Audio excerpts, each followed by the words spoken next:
Jetez l'ancre en voyage vous est présenté par Teamwork, acteur majeur du conseil, de l'intégration technologique et de l'innovation. Par Marine 360, votre partenaire de confiance pour l'achat du yacht de vos rêves. Et par Boisvert Kia, parce que vous ne serez pas toujours sur l'eau. Pensez Boisvert Kia.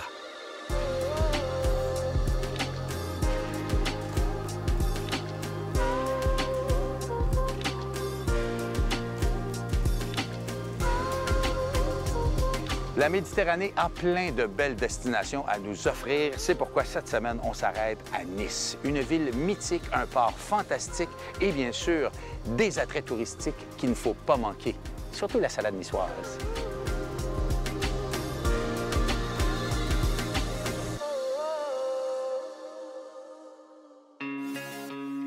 Juste avant notre départ pour Nice, on a décidé de s'arrêter visiter un endroit qu'on surnomme la Petite Venise provençale. À quelques kilomètres de Saint-Tropez, on retrouve Port-Grimaud, un petit village construit sur l'eau. Puis là, je m'en vais rencontrer Xavier, qui en est un des architectes. C'est tellement beau ici. J'ai hâte qu'il me raconte tout ça.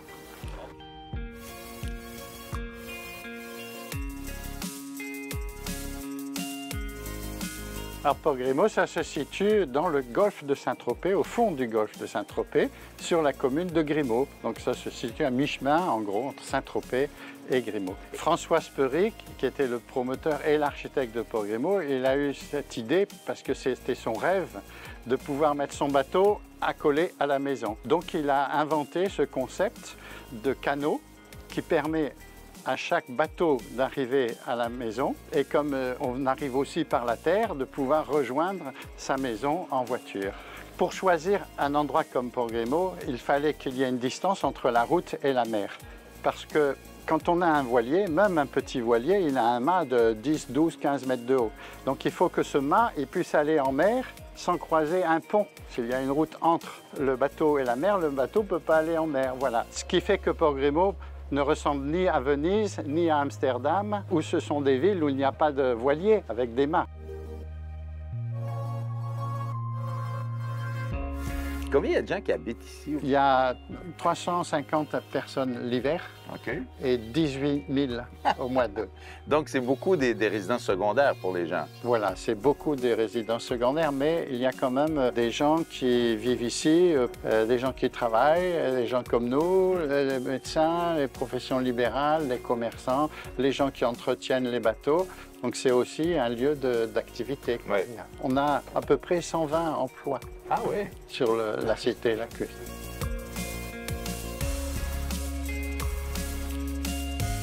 Port-Grimaud a eu beaucoup de succès et très visité. On a 1 million de visiteurs. Ici, tout le monde peut venir. C'est ce qu'on appelle des visiteurs. Donc, vous pouvez, avec votre bateau, venir pour la nuit ou pour une semaine.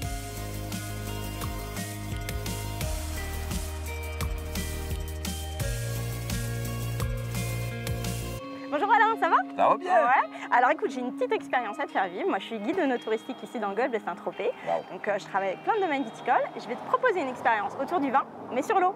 Sur l'eau? Ouais. J'aime toujours ça sur l'eau. Et j'aime le vin. Ça tombe bien. Ça tombe bien. Alors c'est sur un bateau vraiment exceptionnel, hein, parce que c'est un petit pointu. Donc les petits pointus, c'est des bateaux de pêche traditionnels de Méditerranée. Wow. Et chez nous, on en a très très peu. C'est parti? C'est parti. Allez, je t'emmène.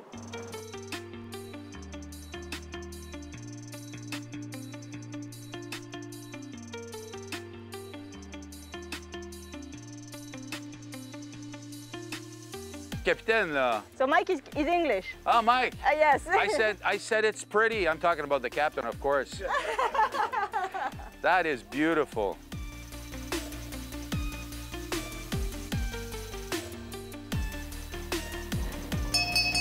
C'est parti.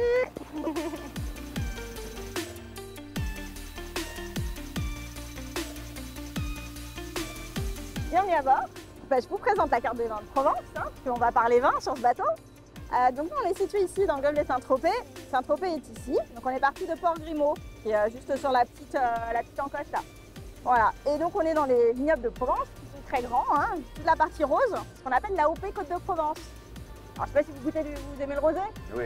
Bon, j'espère, hein, parce que sinon, ça va pas aller. Hein. C'est ce qu'on produit le plus ici chez nous, c'est 90% de la production. Et dans le golfe de Saint-Tropez, on a plus de 40 domaines viticoles. Quand même. La chose super importante à savoir, c'est qu'on est les premiers vignobles à avoir fait, les premières régions en France à avoir fait du vin. Il y a 2600 ans. Ah ouais. Et oui. On était les premiers, la première région en France. Pourquoi? Parce que il y avait les lignes, la mer, Ouais. les gens voyageaient par la mer, les phocéens. Ils sont venus s'installer à Marseille, ils ont fondé la ville de Marseille, Massilia. Et comme ils savaient déjà faire du vin chez eux, ils ont fait la même chose chez nous. Voilà. On a une influence ici qui est super intéressante, c'est la mer justement. Parce que cette mer, elle va nous apporter une température beaucoup plus clémente. Ouais. On n'aura jamais trop chaud ou trop froid, jamais trop sec. On aura un petit peu d'humidité le matin. Oui. Voilà. Et du coup, tout ça, c'est super bénéfique pour nos vignes. On souffre beaucoup moins que dans le nord de la région où ça va être beaucoup plus chaud. Voilà. Donc là, c'est la ferme des Lys. Alors la ferme des Lys, elle est située à Saint-Tropez, quasiment au bout de Saint-Tropez, vers la plage des Salins. Et en fait, c'est le seul vignoble indépendant de Saint-Tropez.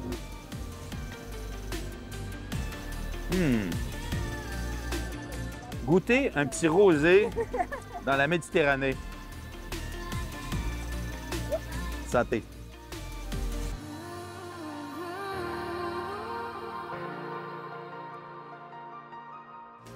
Mais si on est prêt pour une autre belle navigation aujourd'hui, Oui, une excellente navigation. il faut toujours se préparer avant de partir. Là. Parce que là, on s'en va quand même quelques milles nautiques, on s'en va à Nice. Qu'est-ce qu'on regarde avant?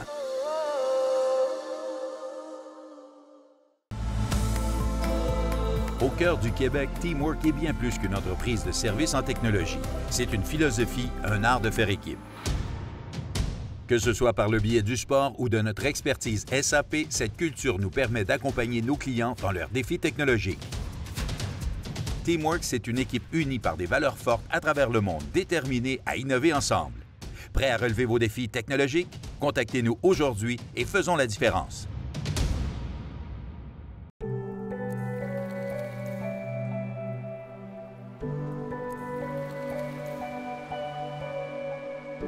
Mais si on est prêt pour une autre belle navigation aujourd'hui, Oui, une excellente navigation. il faut toujours se préparer avant de partir. Là. Parce que là, on s'en va quand même quelques milles nautiques, on s'en va à Nice. Qu'est-ce qu'on regarde avant? Vraiment, ce qu'on essaie de faire, c'est de revalider un peu la navigation qu'on avait prévue, ce qu'on a déjà parlé hier, mais on revalide aujourd'hui ce qu'on a à faire. C'est une navigation de 38 000 nautiques environ. Y a-t-il des choses que vous voyez qui sont différentes que de naviguer en Amérique? Bien, particulièrement les bouées rouges et vertes qui vont être inversées ici par rapport au Canada. Donc, quand on remonte dans une marina, on va laisser nos vertes à droite, contrairement au Québec où on laisserait nos rouges à droite. Okay. Ça, il faut le savoir, c'est important, sinon ça peut mal finir. Autre élément en Méditerranée qui est intéressant, c'est qu'il n'y a pas beaucoup de marées. Okay. C'est très négligeable. Donc, pour les marins qui ont un peu moins d'expérience, mais c'est une navigation qui va être plus facile. Puis, quand on navigue en hors saison, plus, on va peut-être rencontrer des mistrales. C'est des vents qui arrivent des montagnes puis qui vont arriver de l'ouest, qui sont assez imprévisibles. Puis il y a plein d'outils pour savoir, pour avoir ces réponses-là. Oui, on utilise plein d'outils. Pour la météo, on va se fier à Windy ou les postes de radio qu'on a ici. On revalide ça.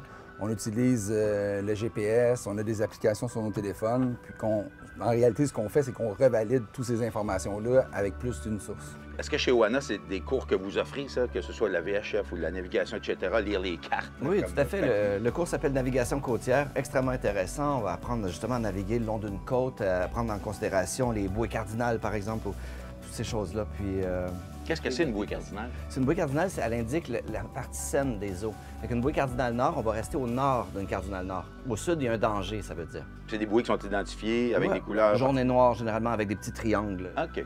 Donc ça, pour quelqu'un qui veut comprendre tout ça, peut-être mieux de prendre un bon cours. Là. Je dirais que c'est essentiel. Ouais. Cool. Bien là, on est-tu prêt à partir, les gars? On part le moteur? Certainement, certainement. On part les moteurs. Let's go!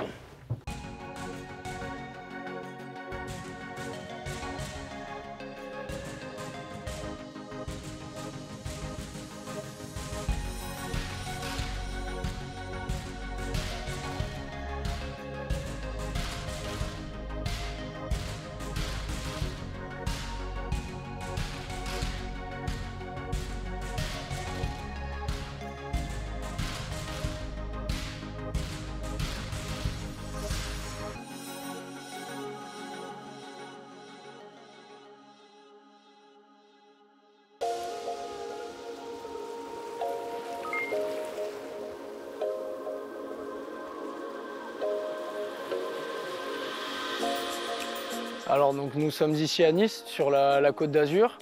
Le port de Nice est situé en plein cœur de la ville. Donc on a le tram qui a un arrêt juste derrière. On a Monaco pas loin, on a le port d'Antibes aussi pas loin. On est vraiment au cœur de la Côte d'Azur. La particularité du port de Nice, c'est qu'au départ, on est un port de commerce, donc avec du transport de passagers, des marchandises et du ciment aussi, beaucoup de ciment. Après, au sein de ce port de commerce, il y a un port de plaisance où l'activité prend de plus en plus de place. On peut accueillir des navires de 5 jusqu'à 120 mètres en plaisance. On a un quai super yacht adapté pour ces grandes unités justement. La seule chose qui nous manque à l'heure actuelle, c'est des postes adaptés pour les catamarans. On peut les accueillir pour éventuellement faire des arrêts techniques de quelques heures, mais au niveau de la sécurité, c'est un peu compliqué de les garder la nuit. Il y a beaucoup de Niçois qui ont la chance d'avoir une place au port. Après, les places sont rares et les Niçois sont nombreux à avoir des bateaux, donc il y a une liste d'attente qui est assez longue. Après, on propose pas mal de places de passage, notamment en été, et on propose des places à la saison aussi, sur des contrats de 6 mois. Donc soit des saisons d'été, soit des saisons d'hiver. Pour un plaisancier qui s'arrête ici en passage, il va retrouver toutes les commodités d'un port, donc un accès au quai, de l'eau et de l'électricité à quai. Après, il y a toute l'assistance à l'amarrage que nous assurons au quotidien. Il y a une station-service également qui est ouverte en été comme en hiver.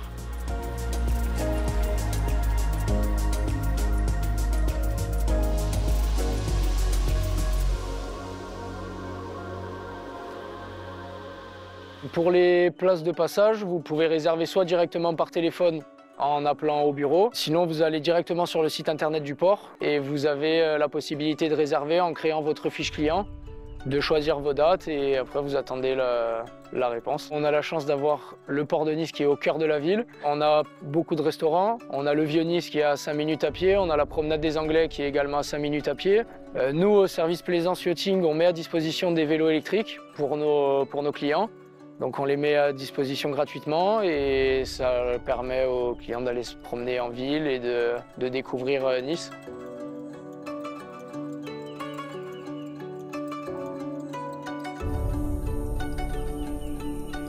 Donc pour les plaisanciers québécois, déjà j'insisterai sur le climat à Nice qui est assez clément par rapport à chez vous. J'imagine que l'hiver ça doit être assez compliqué.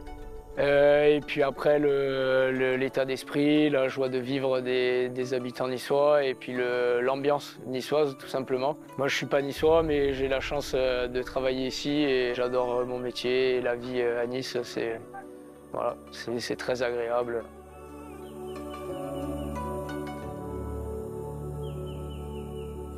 Nous y voilà sur cette mythique promenade des Anglais. Oui, Alain, c'est 12 km et demi de baie des Anges.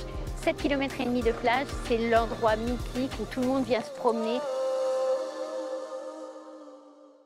Découvrez le monde du yachting comme jamais auparavant avec Marine 360. Notre inventaire inclut 3 des marques les plus prestigieuses à l'échelle mondiale. Les catamarans à moteur Aquila, les yachts Galéon et les yachts Absolute. Envie d'explorer le monde? Nos experts en yachting sont là pour vous guider tout au long de la recherche, de l'achat et de l'entretien de votre futur yacht, où que vous soyez. Marine 360, votre partenaire de confiance pour l'achat du yacht de vos rêves.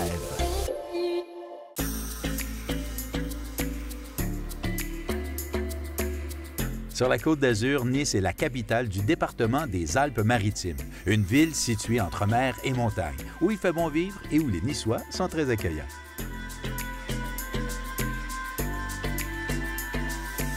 C'est une très belle rue animée ici, hein? Oui, tout à fait. C'est la rue Bonaparte, parce que Bonaparte est venu très fréquemment quand il était un général, avant de devenir Napoléon. Il a notamment préparé la campagne d'Italie. Et dans cette rue, aujourd'hui, ce sont beaucoup de petits restaurants. C'est le petit marais niçois. Et donc, ce sont des lieux de vie où on vient boire un verre, manger, se balader.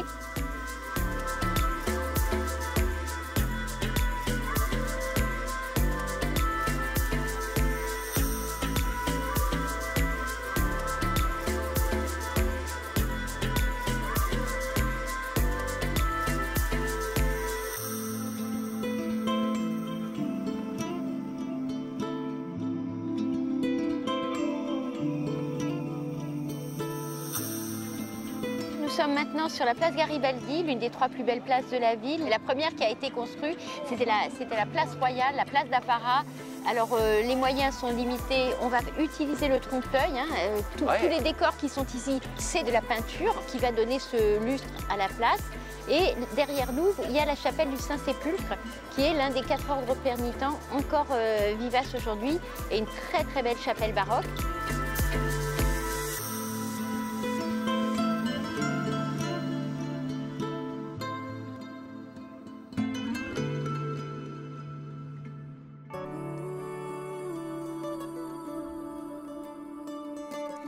C'est l'heure du lunch, on s'arrête donc chez Lou Balico, une institution depuis 1979. Un restaurant labellisé cuisine niçoise, une cuisine de tradition où tout dans l'assiette est beau et frais et surtout très bon.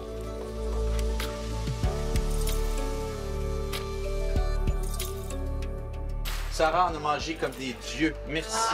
Tu nous as fait découvrir des plats vraiment typiquement niçois et c'est frais, c'est bon. Merci. Merci beaucoup. C'est un grand plaisir de vous recevoir. Ben, on espère quand vous voulez. Ben, on va revenir, c'est sûr. Oui, parce qu'il y a plein d'autres choses à goûter encore. Merci. Merci beaucoup. Au revoir. À bientôt. À bientôt. Au revoir, à bientôt.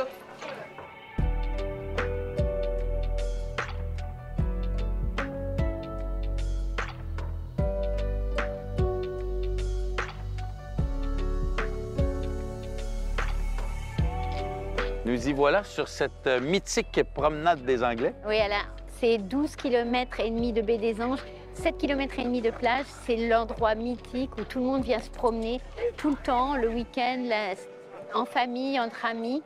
Et puis, c'est aussi le lieu où on voit fleurir les bâtiments Belle Époque, comme l'hôtel Beau Rivage en face de nous, où les hôtels vont s'installer petit à petit avec les hivernants.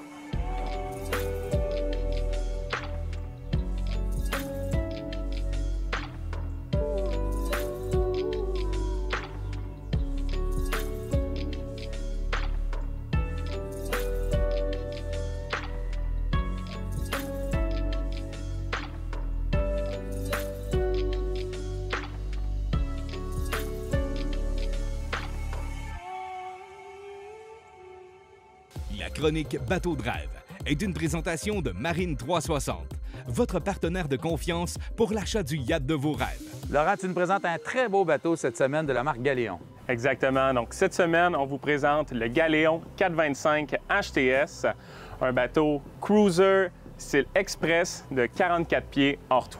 Parle-moi un peu de la gamme Galéon, en fond de plusieurs grosseurs, j'imagine. Exactement. Donc, Galéon ont énormément de modèles de bateaux. En Amérique, ceux qu'on peut se procurer mesurent entre 30 pieds et 80 pieds.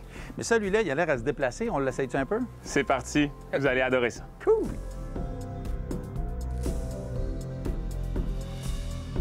Laurent, on est très confortable dans ce bateau-là. Il est spacieux, mais il est surtout très éclairé. Il y a beaucoup de fenestration. Exactement. Donc, c'est un bateau qu'on peut vraiment changer la dynamique en quelques instants. On a la porte et la vitre arrière qui peuvent venir s'ouvrir, en plus du toit ouvrant et les fenêtres latérales. Donc, ça donne un très bon courant d'air dans le bateau qui vient vraiment changer la dynamique. Puis, c'est facile aussi à refermer si il fait plus froid le soir ou en fin de saison. Exactement. Pour le toit, c'est un bouton. Et ensuite, on vient juste refermer les portes. Ensuite, on peut mettre chauffage, air climatisé, puis sentir bien comme à la maison. Profiter de la saison le plus longtemps possible, ça, c'est important. Puis, très logeable aussi en bas. Exactement. Donc, en bas, on va retrouver la cuisine, 2 chambres et 2 salles de bain. Par expérience, des chambres qui sont très confortables. Donc, c'est qu'un plaisir de passer la nuit à quai ou à l'ancre dans ce bateau-là. C'est un bateau qui est très luxueux, très beau. Hein? On voit qu'il y a du souci du détail ici. Effectivement. Fait que Galéon utilise aussi des matériaux de grande qualité. Et aussi, ils ont des jeux de lumière qui sont vraiment de très bon goût dans les chambres. Ça donne un aspect qui est fantastique dans le bateau. Un magnifique bateau. Merci de nous avoir fait rêver. Ça fait plaisir, Alain. Merci. Jean-François, si on expliquait aux Québécois qu'est-ce que c'est que des bateaux, des pointus, comme vous appelez ici? Alors, les pointus, ce sont les bateaux traditionnels de la ville de Nice et du pourtour méditerranéen.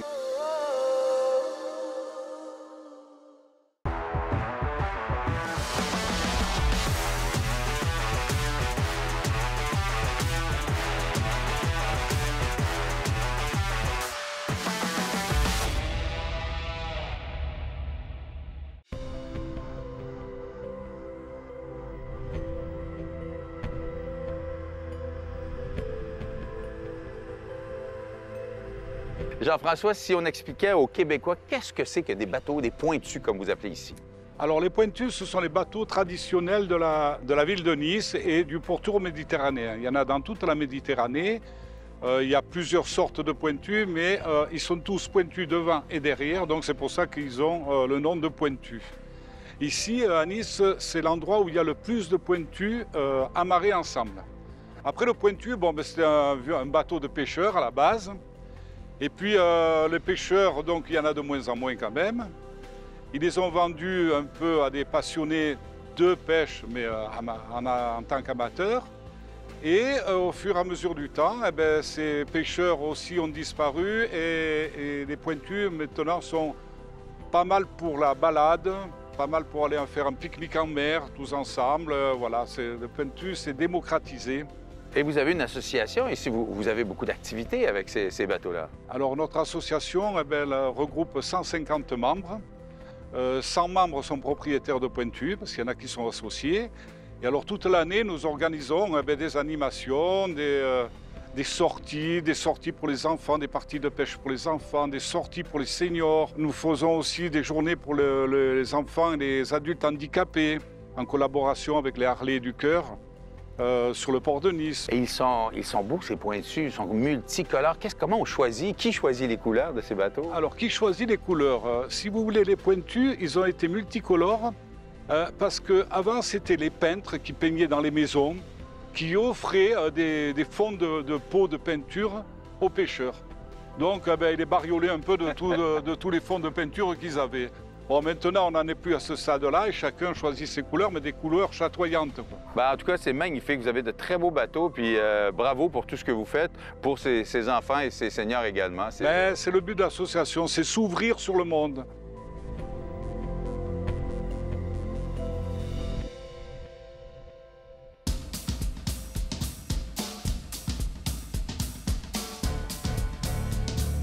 Si votre bateau vous amène jusqu'à Nice, vous devez absolument débarquer à la boulisterie. On me dit que c'est la place pour bien manger, mais jouer aux boules. Voilà, bien manger, pas seulement jouer aux boules, prendre des photos et faire un bond dans le passé, on va dire, comme si tu imaginais une place de village en France dans les années 60, 70, début 80. Qu'est-ce que c'est la boulisterie? Au départ, c'est étonnant parce que c'est un concept événementiel. Du coup, on a inventé un type de terrain de pétanque que tu peux monter en 45 minutes, partout, tout le temps, et par tous les temps, et partout en France. Mais quand on dit « Alors, Firmingue, tu tires ou tu pointes », ça veut dire quoi exactement? Eh ben voilà, alors tirer, c'est en gros, il y a une boule, t'as pas le choix, pour arriver au cochonnet, il faut la bouger, donc tu tires pleine bille, tu tires. Et pointer, c'est tu te places. Voilà, donc tu fais plus une forme de cloche. Voilà. Alors allons tirer ou pointer? Comme tu le veux. Alors, tu tires ou tu pointes, le bordel? Bon. Mais c'est pas facile, hein? Ah, c'est trop fort! Ah bah, tu vois, pas besoin. Ah, donc typiquement, la partie est terminée. Ils ont un point, mais après, on arrive directement à la tienne, donc ça s'arrête à un point. Je sais pas ce que tu veux dire, moi je trouve que la mienne est plus proche. Donc tu as compris l'essentiel de la pétanque qui est tricher. Tricher.